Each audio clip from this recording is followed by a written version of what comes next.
começa o início do efeito dessa concentração aqui. E ainda vai, o fármaco vai sendo liberado lá na circulação.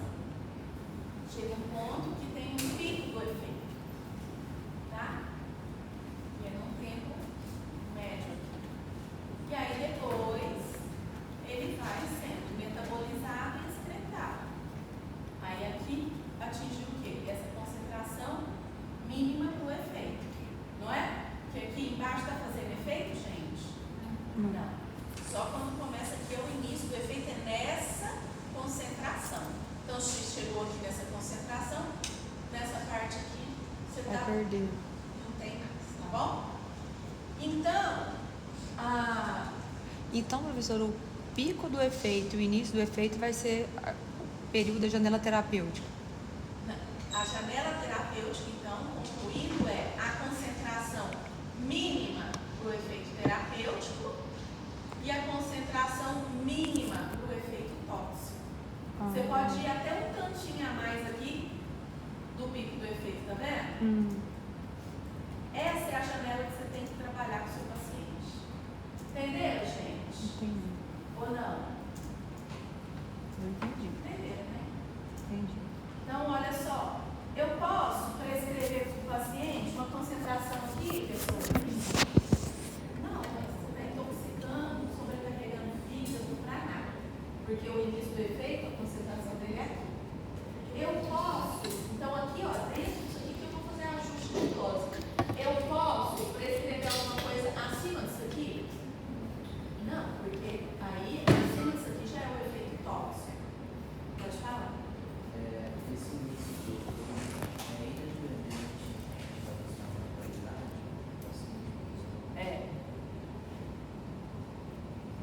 Cada paciente vai ter uma janela dessa. Foi isso que você perguntou? por exemplo, uma criança, por exemplo, se eu administrar uma quantidade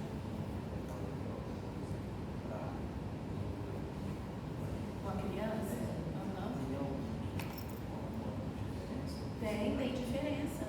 Tem diferença porque esse gráfico aqui, por exemplo, vamos supor que é para um paciente adulto X.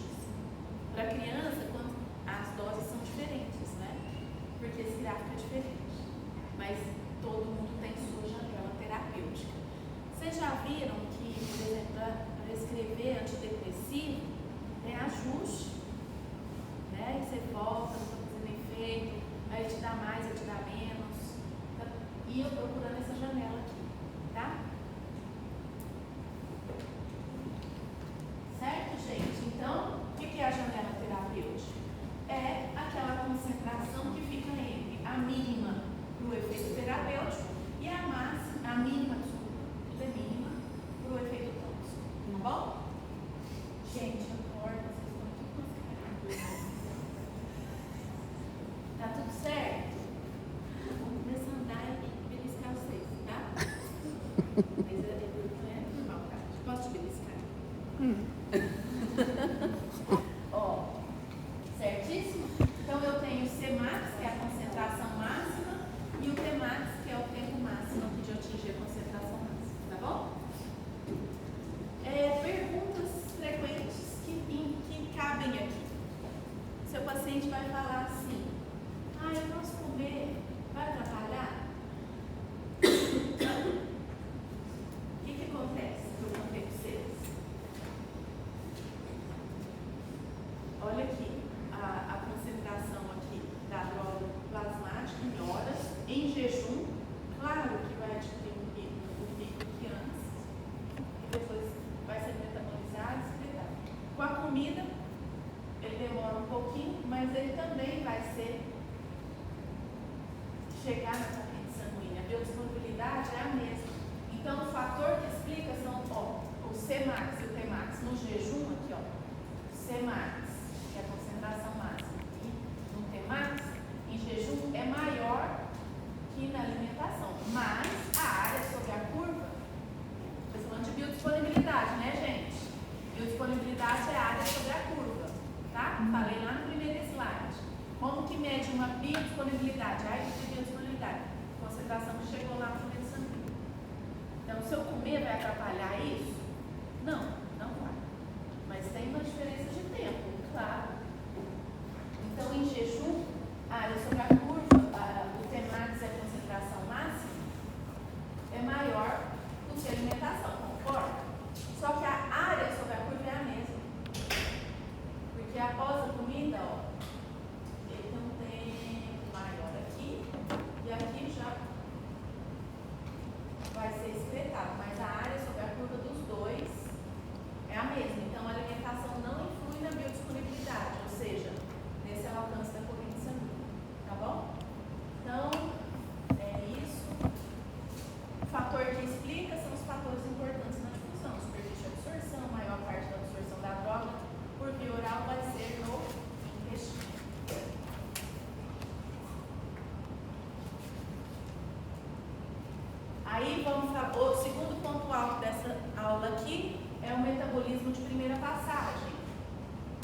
vai chegar em grandes concentrações no fígado, onde será metabolizado antes de alcançar a circulação sistêmica. Então, por via endovenosa, eu alcanço 100% biodisponível. Por via oral, olha o caminho.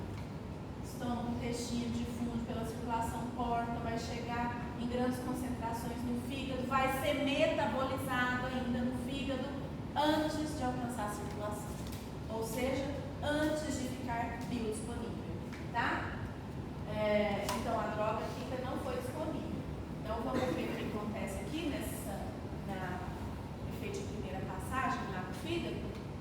Olha só, aqui eu tenho a figurinha do intestino, com as suas microtubulosidades, intestino delgado, né?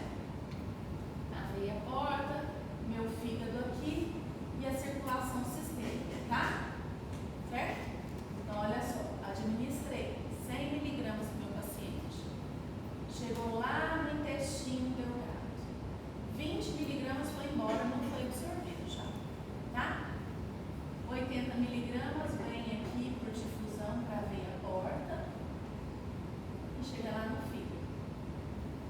Lá no fígado, eu ensinei para vocês de metabolização já, né? Ele é metabolizado. Então, ele é metabolizado 60 miligramas, isso que eu chamo de metabolismo de primeira passagem. E aí depois vai embora 20 miligramas, alcança a circulação sistêmica. Eu posso dizer, gente, que a biodisponibilidade oral dessa droga é de 20%. Tá bom?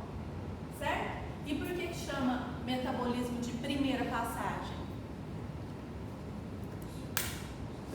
Sabe por quê? Porque depois, como que ele vai ser excretado?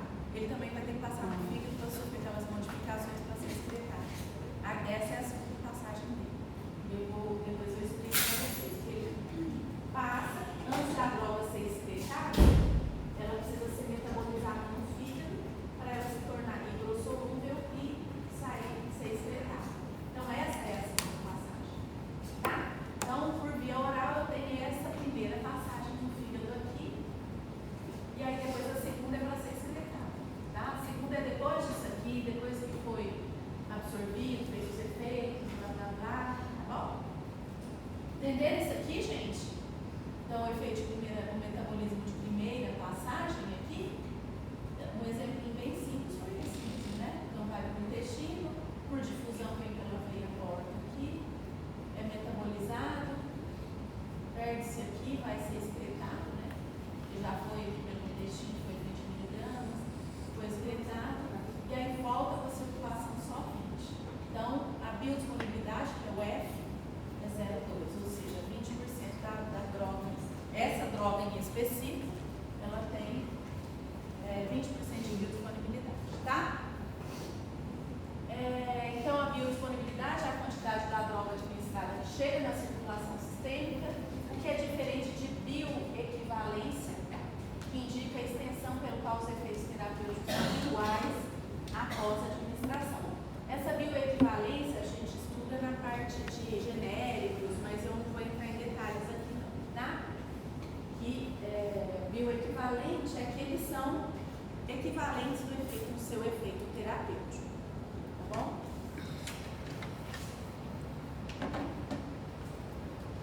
Sobre ainda o efeito de primeira passagem, na interal, a sublingual também não sofre metabolismo de primeira passagem, tá, gente? Cai direto na circulação sistêmica, tá? Combinado? Posso perguntar lá na prova? Posso, né? Pode? Drogas precisam ser muito lipossolúveis e potentes. A retal tem 50% de metabolismo de primeira passagem. Por quê? Porque vai drenar da circulação toda, tá? A absorção é mais irregular. A retal sempre absorve mais, né? Então, ó, na administração da via parenteral, endovenosa, sem processo de absorção, tá? Então, na via endovenosa, não ocorre o processo de absorção, não mesmo, porque eu já uso a bloqueia, diretamente na corrente sanguínea. Quando ela é empregada, gente, situações de emergência endovenosa, que eu preciso do efeito rápido, né? situações com demanda de efeito rápido e impossibilidade de outras vias. Que impossibilidade? Se é uma criança que não consegue, se é um idoso, se é um paciente com carcinoma, ou se alguém chegou com sol que é anafilático e vai falar, toma, não está ferido, vamos aguardar. Não. Né? Certo? Na intramuscular, a droga vai se localizar principalmente aqui no interstício, que é um meio aquoso, na subcutânea também. E aí eu preciso, para esses dois, na intramuscular e na subcutânea, eu preciso que a droga seja hidrossolúvel, tá? Que favorece a absorção intramuscular e subcutânea. Vamos passar para o próximo, gente. Depois vocês veem sozinhos. Certo? Já, ó,